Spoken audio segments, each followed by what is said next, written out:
वसुदेव जी ने गर्गाचार्य जी से प्रार्थना की।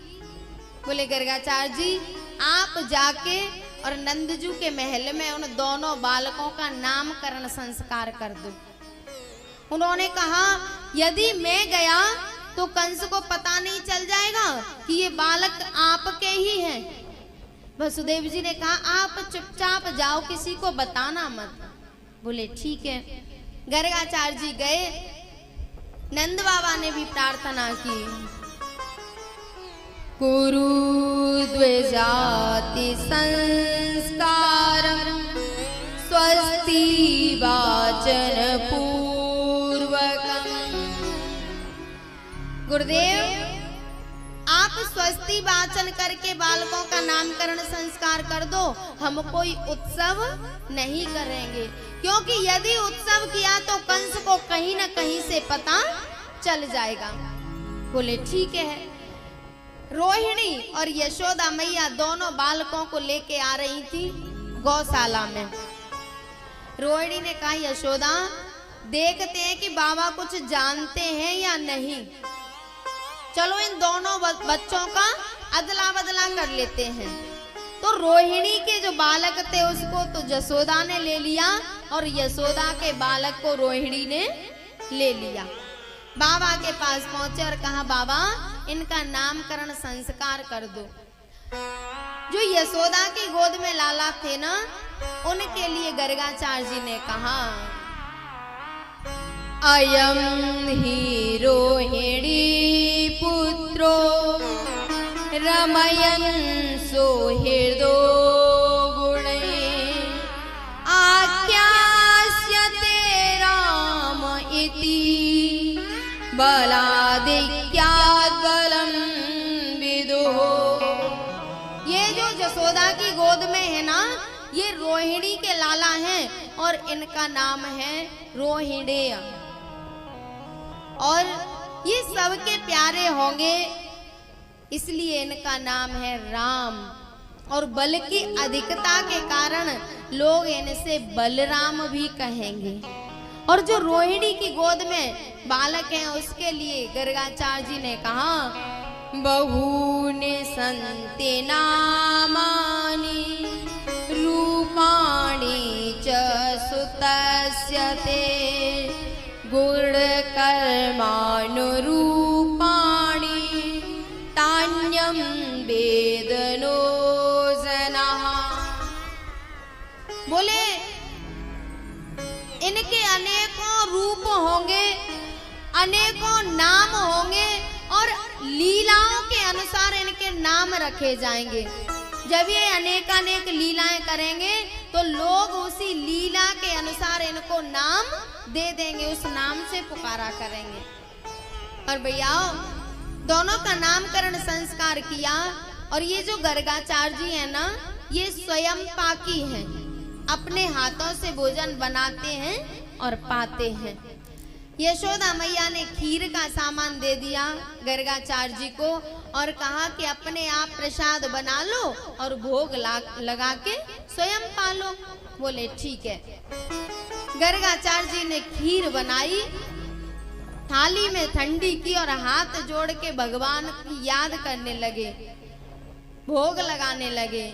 त्वदीयं वस्तु गोविंदम तोव्यमेव समर्पये ग्रहाण सम्मुखो भूत्वा प्रसीद परमेश्वर। जैसे ही गर्गाचार्य जी ने आंखें बंद करके मंत्र बोला तो ठाकुर जी आए और दोनों हाथ खीर की थाली में डाल दिए। गर्गाचार्य जी ने देखा अरे इस बालक ने तो खीर खराब कर दी, अब मैं भोग कैसे लगाऊंगा। आवाज लगाई यशोदा मैया को, यशोदा देख तेरे लाला ने खीर खराब कर दी, अब मैं भोग कैसे लगाऊं। यशोदा मैया ने कहा बाबा गलती हो गई है, लाला बड़ा नटखट है, आप दोबारा खीर बना लो और इसको मैं ले जाती हूँ। बाबा ने दोबारा खीर बनाई और ठंडी की और बाबा अब सोच रहे हैं कि अब आंखें बंद नहीं करूंगा, आंखें खोल के ही मंत्र बोलूंगा। और जैसे ही मंत्र बोला भैया हम अभ्यासरत हो जाते हैं। जिस काम को रोजाना करते हैं फिर उसका हमें अभ्यास हो जाता है। जैसे ही मंत्र बोला तो आंखें हो गई बंद और लाला घुटमन घुटमन चल के आए और फिर दोनों हाथ खीर में डाल दिए। अब तो गर्गाचार्य जी को बड़ा गुस्सा आया। बोलिए लाला तो बड़ा उद्दंड है। यशोदा देख तेरे लाला ने फिर खीर खराब कर दी, अब मैं क्या करूं? बाबा मुझे क्षमा कर दो, आप फिर खीर बना लो और अब मैं इसको ले जाती हूँ, अब नहीं आने दूंगी। बाबा ने कहा कि 2 बार तो बना ली, चल ठीक है प्रसाद तो पाना पड़ेगा। तीसरी बार खीर बनाई और यशोदा मैया लाला को लेके चली गई और उसको दूध पिला के सुलाने लग गई। सो जा बेटा सो जा, तेरी मैया तो सुलावे।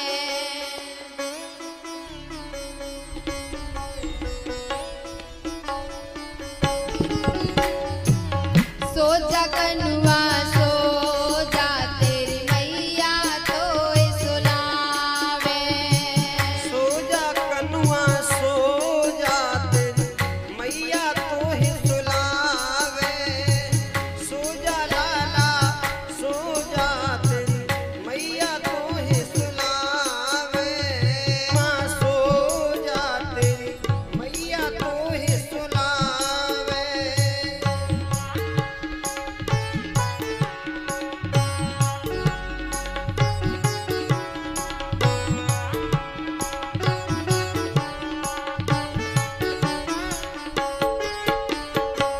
लाला ने सोचा मैया गर्गाचार्य जी भोग लगाने के लिए खीर बना रहे हैं और ऐसा हो नहीं सकता कि मुझे मेरा भक्त बुलाए और मैं जाऊं नहीं, और आप मुझे सुला रही हो। अगर मैं सो गया तो फिर भोग कौन लगाएगा? गर्गाचार्य जी की खीर का प्रसाद कौन पाएगा? लाला ने कोमल सा हाथ मैया की ठोड़ी के नीचे लगाया और धीरे धीरे कहने लगे सो जा मैया सो जा, तेरो लाला तो सुलावे। सो जा मैया सो जा, तेरो लाला तू ही सुलावे। मैया जब कोई छोटा सा बालक शरारत करता है उदम करता है तो आप उसको सुलाने जाती हो, और देखा जाता है कि सुलाने तो गई बालक को, बालक तो खड़ा होके आ गया और मैया सो गई। यही ठाकुर जी कर रहे हैं। मैया लाला को सुलाने का प्रयास कर रही हैं और लाला मैया को सुला रहे हैं। सो जा जननी सो जा, तेरा कनुआ तो सुलावे। सो जा जननी सो जा, तेरो कनुआ तू ही सुलावे। सो जा मैया सो जा, तेरो लाला तो सुलावे। सो जा मैया सो जा, तेरो लाला तू ही सुलावे।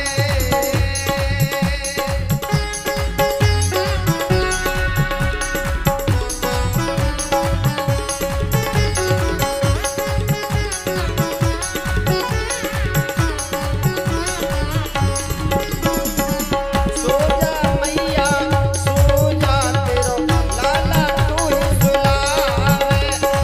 सो जा जननी सो जा, तेरो कनुआ तो है सुलावे।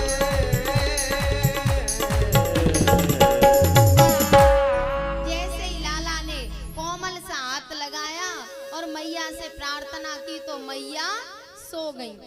फिर गर्गाचार्य जी ने जैसे ही भोग ठंडा किया और ठाकुर जी को बुलाया तो फिर लाला आए और दोनों हाथ खीर में डाल दिए। अब तो गर्गाचार्य जी को बड़ा गुस्सा आया और लाला का कान पकड़ लिया। क्यों रे तू बड़ा शरारती है और मैं भोग नहीं लगा पाऊंगा, तू बार बार उसको खराब कर देता है। ठाकुर जी ने कहा बाबा पहले नंबर तो हम बिना बुलाए किसी के यहाँ जाते नहीं हैं, कोई बुलाता है तब जाते हैं, और पहले तुम बुला लेते हो फिर अब कान पकड़ रहे हो। बाबा ने कहा अच्छा मैं तुझे बुलाता हूँ। बोले और किसको बुलाते हो? बोले भैया मैं तो अपने भगवान को बुला रहा हूँ, तुझे नहीं बुला रहा। ठाकुर जी ने कहा कि भगवान तो हम ही हैं, चाहे मानो चाहे मत मानो। बोले तू बड़ा भगवान, तन पे नहीं है लगता और चल दिए कलकत्ता, पूरे शरीर पे कपड़े भी नहीं पहने, नंगा घूम रहा है और तू भगवान है।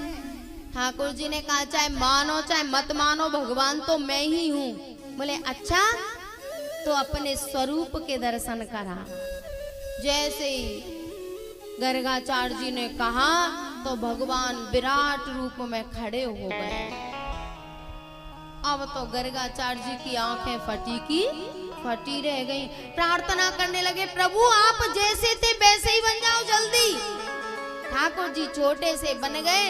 अब गर्गाचार्य जी तो ठाकुर जी को खीर खिला रहे हैं और ठाकुर जी अपने छोटे से हाथ से गर्गाचार्य जी को खीर खिला रहे हैं।